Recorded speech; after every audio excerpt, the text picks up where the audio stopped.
इस बीच हम बात करने वाले हैं एक बड़ी खबर की। युद्ध में पहली बार पेजर बम।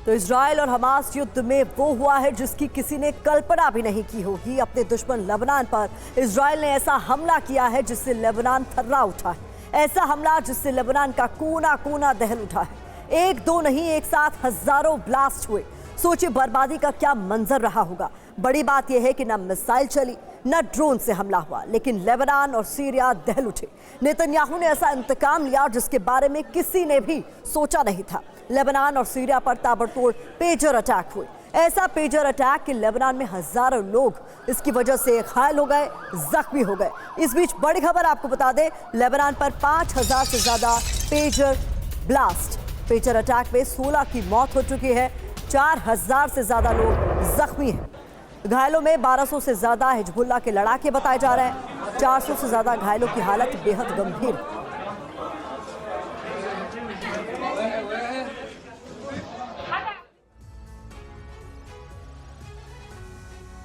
तो लेबनान में एक साथ हजारों पेजर ब्लास्ट हुए। आखिर कैसे पेजर बम से दहल गया लेबनान? जिस समय सीरियल धमाके हुए उस समय लेबनान में कैसा मंजर था, इस पर एक रिपोर्ट आपके लिए।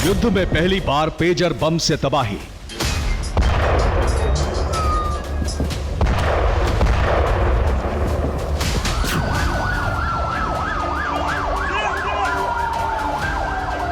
लेबनान सीरिया में सीरियल पेजर ब्लास्ट।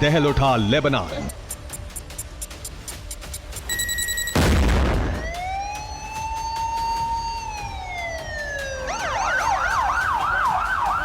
पेजर बम अटैक से दुनिया सन्न।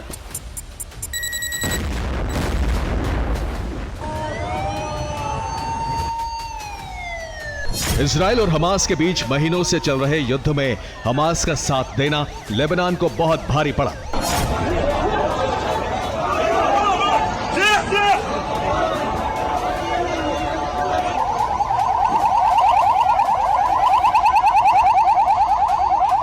इजराइल ने लेबनान पर बिल्कुल नए तरीके से हमला किया जिसकी किसी ने कल्पना भी नहीं की थी।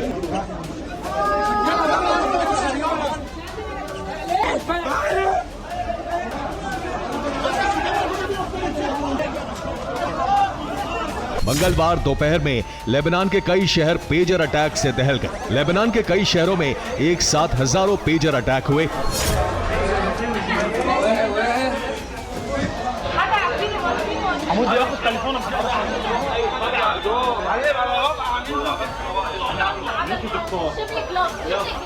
लेबनान की राजधानी बैरूत में सब कुछ सामान्य था।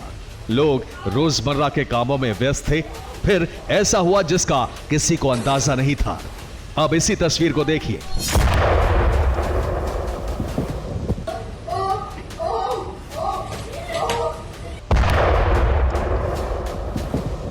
कुछ लोग सब्जी की दुकान पर सब्जी खरीद रहे हैं।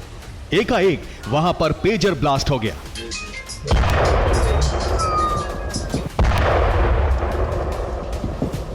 किसी को समझ में नहीं आया कि ब्लास्ट कैसे हुआ। एक सब्जी खरीदने वाले की जेब में पेजर था जो ब्लास्ट हो गया।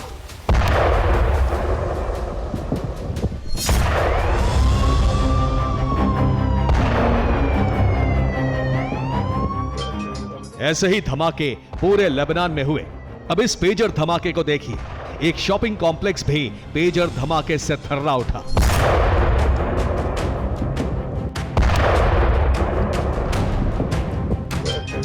शॉपिंग कॉम्प्लेक्स में एक महिला खरीदारी कर रही थी कि एकाएक पेजर धमाका हुआ।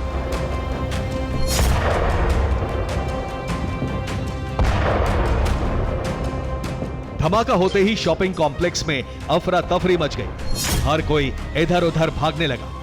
धमाके में महिला बुरी तरह जख्मी हो गई। इजराइल के पेजर बम धमाके से पूरे लेबनान में दहशत का माहौल है।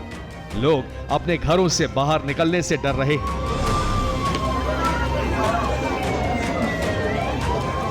एक जगह नहीं, लेबनान के कई शहरों में एक साथ हजारों धमाके हुए।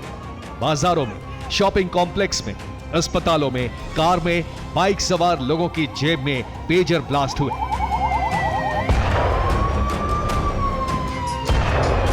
इतने बड़े पैमाने पर एक साथ धमाके होने से अस्पतालों में अफरा तफरी मच गई। हजारों लोग घायल हैं। बैरूत के अस्पतालों में बेड कम पड़ गए। अस्पताल में इतने लोग एक साथ भर्ती हो गए कि लोगों को चढ़ाने के लिए खून नहीं मिल रहा था।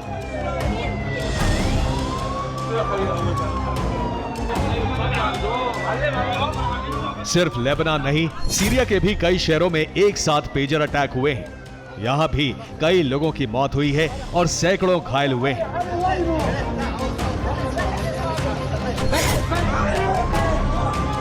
लेबनान पर हुए सीरियल अटैक के लिए हिजबुल्लाह ने इजराइल को जिम्मेदार ठहराया है। हिजबुल्लाह ने इजराइल को बड़ी धमकी दी है। हिजबुल्लाह ने धमकी दी है कि प्रतिशोध बहुत बड़ा होगा। इजराइल को इसकी सजा भुगतनी होगी। हालांकि इजराइल ने सीरियल पेजर अटैक से इनकार किया है, लेकिन खबर है कि पूरा ऑपरेशन नेतन्याहू की देखरेख में पूरा हुआ है।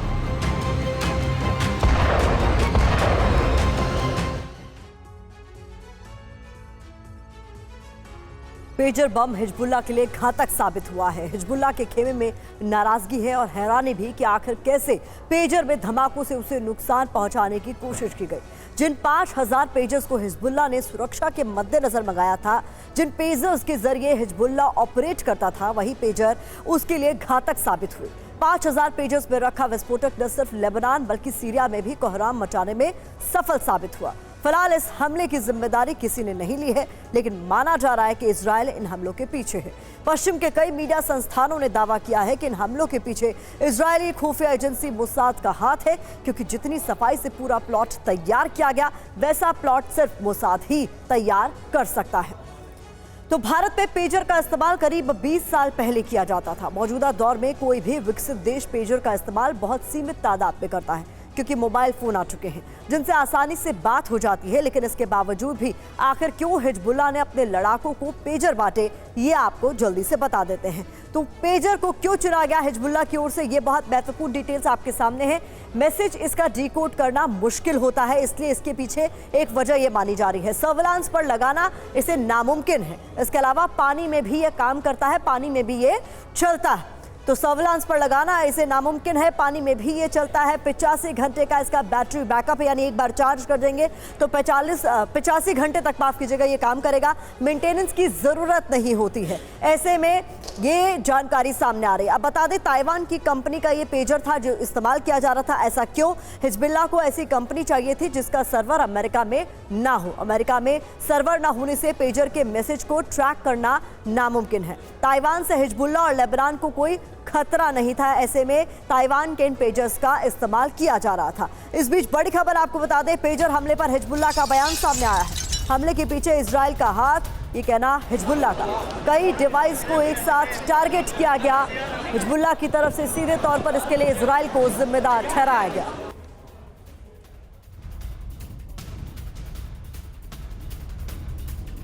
हिजबुल्लाह के चीफ नसरल्लाह ने अपने लड़ाकों को करीब 6 महीने पहले आगाह कर दिया था। उसने ये कह दिया था कि हिजबुल्लाह के लड़ाके मोबाइल फ़ोन का इस्तेमाल न करें, क्योंकि मोबाइल फ़ोन के ज़रिए उनकी लोकेशन को ट्रैक किया जा सकता है। लेकिन उसे पता नहीं था कि पेजर के ज़रिए भी हिजबुल्लाह को नुकसान पहुँचाया जा सकता है।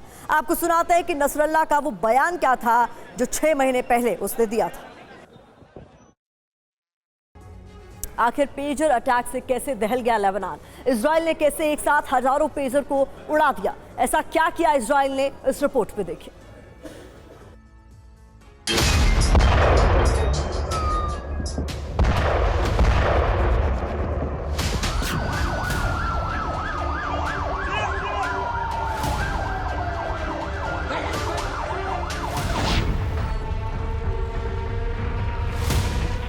युद्ध में पेजर बम के इस्तेमाल से हिजबुल्लाह के कैंप में हड़कंप है। हिजबुल्लाह को कहीं से इसका इल्म नहीं था कि इजराइल ऐसा हमला कर सकता है, लेकिन यह अचानक हुआ हमला नहीं था। लेबनान पर 5000 से ज्यादा पेजर बम अटैक हुए। पेजर अटैक में ज्यादातर हिजबुल्लाह के लड़ाके मारे गए। 4000 से ज्यादा तो अस्पतालों में भर्ती हैं। हिजबुल्लाह के 400 से ज्यादा लड़ाकों की हालत बेहद गंभीर है। तो क्या लेबनान पर इतने बड़े पैमाने पर अचानक पेजर से अटैक हो गए? बिल्कुल नहीं। खबर है कि पेजर अटैक की तैयारी में इजरायली खुफिया एजेंसी मोसाद कई महीनों से जुटी थी। मोसाद को पता चला कि हिजबुल्लाह के लड़ाके इजराइल के खिलाफ जंग में पेजर का इस्तेमाल करते हैं। इसी के बाद मोसाद मिशन पेजर अटैक पर लग गई। ताइवान की कंपनी गोल्ड अपोलो ने हिजबुल्लाह को 3000 से ज्यादा पेजर की सप्लाई की, लेकिन हिजबुल्लाह को पता नहीं था ये पेजर नहीं, तबाही के पेजर। कैसे हुआ पेजर में विस्फोट? ताइवान से चलने के बाद रास्ते में मोसाद ने पेजर में एक विस्फोटक लगा दिया। सभी पेजर में 3 ग्राम तक विस्फोटक फिट किए गए। पेजर की शिपमेंट 3 महीने के लिए बीच रास्ते में रोकी गई। इसी दौरान सभी पेजर की बैटरी में विस्फोटक लगाए गए। इसके लिए पेजर में बोर्ड के अंदर विस्फोटक का प्रोग्राम सेट किया गया। प्रोग्राम ऐसे सेट किया गया कि कोड के जरिए पेजर में विस्फोट किया जा सके। हुआ भी कुछ ऐसा है। बीप बीप के बाद एक साथ लेबनान में हजारों पेजर धमाके हुए। 3 ग्राम विस्फोटक होने से लेबनान में बड़ी तबाही मच गई।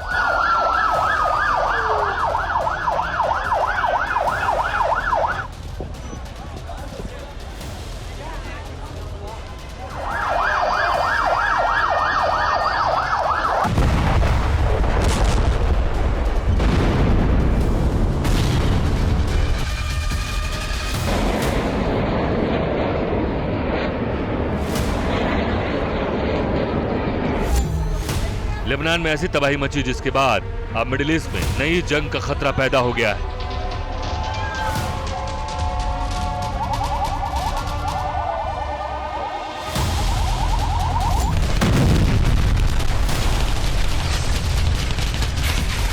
Bureau report TV9 Bharatvarsh. Israel और हिजबुल्लाह के बीच युद्ध जैसी स्थिति है। इस युद्ध में अब पेजर हमले का एपिसोड भी जुड़ गया है। यह ऐसा एपिसोड है जिसे सुनकर बड़े बड़ों ने हैरानी व्यक्त की है। अब तक ऐसा जेम्स बॉन्ड की फिल्मों में ही देखा गया था, लेकिन पहली बार इसे लेबनान सीरिया में होते हुए देखा गया है। लेबनान से जुड़े सोर्स ये कहते हैं कि पेजर डिवाइस मॉडिफाइड की गई थी। पेजर में इजरायली खुफिया एजेंसियों ने 3 ग्राम विस्फोटक भरे थे। सभी पेजरों में खास तरह की प्रोग्रामिंग की गई थी। सीक्रेट सर्किट से जुड़े हुए थे ये पेजर। 3000 पेजेस में एक ही तरह का कोडेड मैसेज भेजा गया था। जैसे ही लोगों ने मैसेज पढ़ा वैसे ही विस्फोट हो गया। इसको लेकर ये जानकारी सामने आ रही। लेबनान में हुए सीरियल पेजर अटैक को लेकर भी बड़ी खबर आपको बता दें। सब्जी खरीद रहे शख्स के पेजर में ब्लास्ट हुआ है। ब्लास्ट के बाद ये शख्स घायल हो गया। ये तस्वीरें आप देखिए। पेजर ब्लास्ट के बाद बाजार में अफरा तफरी का माहौल भी देखा गया।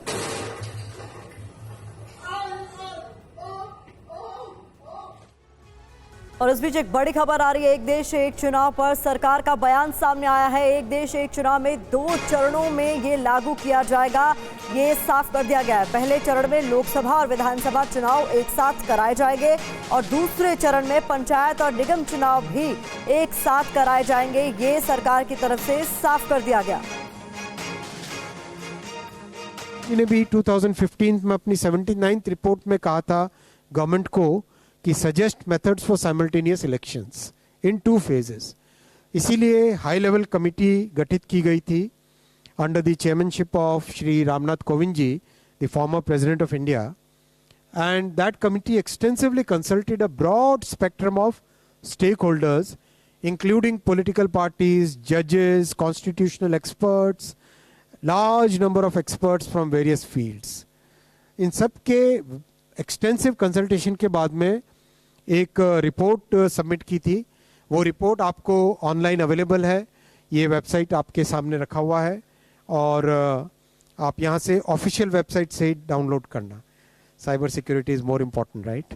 सो एक्सटेंसिव फीडबैक से आया था कि there is a wide spread support for simultaneous elections in the country. There is a wide spread support for simultaneous elections in the country. इसीलिए एनडीए सरकार की कैबिनेट ने आज सर्वसम्मति से सर्वसम्मति से इन रिकमेंडेशंस को एक्सेप्ट किया और इसका इम्प्लीमेंटेशन 2 फेजेस में होगा जैसा कि कमेटी के रिकमेंडेशंस में है। फर्स्ट फेज में लोकसभा और असेंबलीज के इलेक्शंस को साइमल्टेनियस कराने का प्रयास होगा और उसके सेकंड फेज में लोकल बॉडी इलेक्शन से जो है ग्राम पंचायत, जिला पंचायत, ब्लॉक में पंचायत समिति और जितने भी अर्बन लोकल बॉडीज़ हैं, चाहे म्यूनिसिपैलिटीज़ हो, चाहे म्यूनिसिपल कमिटीज़ हो, चाहे म्यूनिसिपल कॉरपोरेशन हो, उन सब के लोकल बॉडी इलेक्शंस को with in 100 days of general elections में करवाना, जिससे कि एक बार में सारे इलेक्शन का प्रोसेस कंप्लीट हो और फिर 5 साल तक सब के सब मेहनत करके देश के निर्माण में लगे। तो एक देश एक चुनाव पर सरकार ने क्या कुछ प्लान तैयार कर रखा है, उसको लेकर डिटेल्स सामने रख रहे थे अश्विनी वैष्णव और इस बीच आनंद प्रकाश पांडे ज्यादा जानकारी के साथ जुड़ गए। आनंद, सरकार की प्लानिंग पूरी है और अब तो चूंकि कैबिनेट से मंजूरी मिल चुकी है, आगे की राह क्या आसान रहने वाली है, सवाल ये सबसे बड़ा।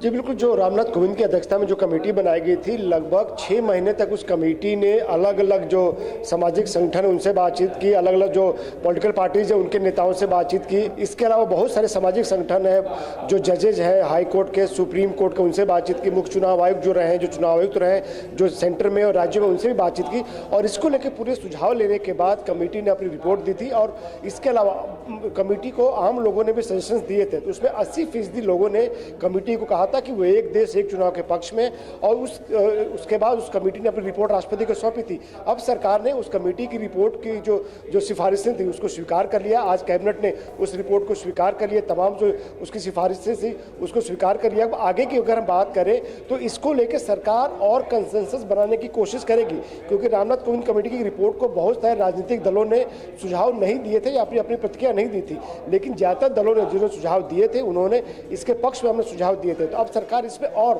थोड़ा ब्रॉड कंसेंसस इसमें बनाने की कोशिश करेगी। सरकार की कोशिश है कि समाज के अलग अलग संगठनों में, अलग अलग जो सेक्टर्स हैं, इंस्टीट्यूट्स, वहाँ पे इसको लेकर चर्चा हो। इसकी जो अच्छाई है कि कैसे इससे पैसा बचेगा, साथ ही साथ समय जो बर्बाद होता था वो बचेगा, जो पैरामिलिट्री फोर्सेज का डिप्लॉयमेंट होता था, जो बॉर्डर पे और अपने काम को छोड़ के सिर्फ चुनावी ड्यूटी में लगी रहती थी, उनका सही जगह इस्तेमाल हो। इन तमाम बातों को लेकर जो है वो अब सरकार चाहती है। आनंद, एक बात ये भी क्लियर कीजिए, चूंकि अश्विनी वैष्णव को हम सुन रहे थे, वो ब्रीफ कर रहे थे इस पूरे मसले को लेकर, तो क्या ऐसा कोई रोड मैप तैयार कर लिया गया? ऐसी कई सारी विधानसभाएं हैं जो उस वक्त चल रही होंगी, जिनका कार्यकाल पूरा नहीं हुआ होगा, तो ऐसे में इस पूरी प्रक्रिया को लागू कैसे किया जाएगा, वन नेशन वन इलेक्शन को?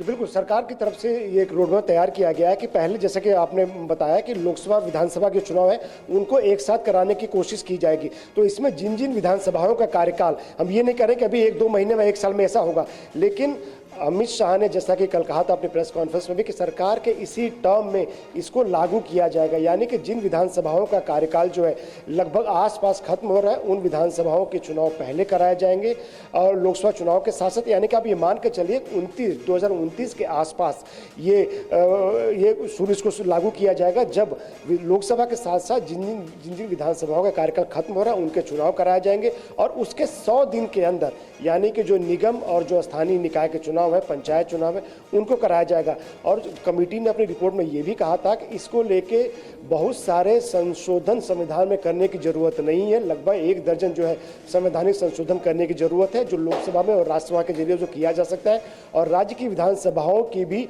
इसमें मंजूरी लेने की जरूरत नहीं है, बनस्पत 1 या 2 अगर संशोधन को छोड़ देते, यानी कि सरकार के लिए ये मुश्किल काम नहीं है। हाँ, सरकार इस पर कंसेंसस बनाने की कोशिश कर रही है। मेजर पॉलिटिकल पार्टीज की अगर बात करें तो उन्होंने उसका विरोध किया था, बहुत सारे पॉलिटिकल पार्टीज ने अपने सुझाव कमेटी को दिए नहीं थे। सरकार इसलिए एक समय रख रही है कि अब कंसेंसस बनाया जाए, पॉलिटिकल पार्टीज भी आम लोगों के जनमानस के दबाव में आए कि कैसे पैसा सरकार का बचेगा, काले धन पर रोक लगेगी, जो वेलफेयर स्कीम्स होती है उनमें रुकावट हो जाती चुनाव के चलते, वो नहीं होगी। तो सरकार को भी एक ऐसा लगता है कि जब जनता का दबाव होगा, जनता के मन में एक राय बनेगी, तो जो पॉलिटिकल पार्टीज इसका विरोध करती रही है वो भी जो है रास्ते पे आ जाएंगे और वो भी इसके साथ होंगे। महत्वपूर्ण जानकारी हम तक पहुंचा रहे आनंद, मैं चाहूंगी आप हमारे साथ बने रहे। तो कुल मिलाकर एक देश एक चुनाव लागू करने की तैयारी में सरकार साफ तौर पर नजर आ रही है और इसको लेकर अब कंसेंसस बनाने की कोशिश की जाएगी। लेकिन इस बीच आपको बता देते हैं कि एक देश एक चुनाव अगर लागू होता है तो देश को कितना फायदा होगा, इसकी एक डिटेल आपके सामने रख देते हैं। आपको बता दें कि बार बार चुनाव नहीं होंगे तो खर्च कम होगा, ये सबसे महत्वपूर्ण पहलू है इसका। बार बार आचार संहिता लगने से विकास कार्य जिन पर रोक लग जाती थी, ऐसा नहीं होगा अगर एक देश एक चुनाव लागू हो जाता है तो। सरकारी मशीनरी का इस्तेमाल एक ही बार में हो सकेगा। इसके अलावा स्कूल कॉलेज के सरकारी कर्मचारियों का काम जो है,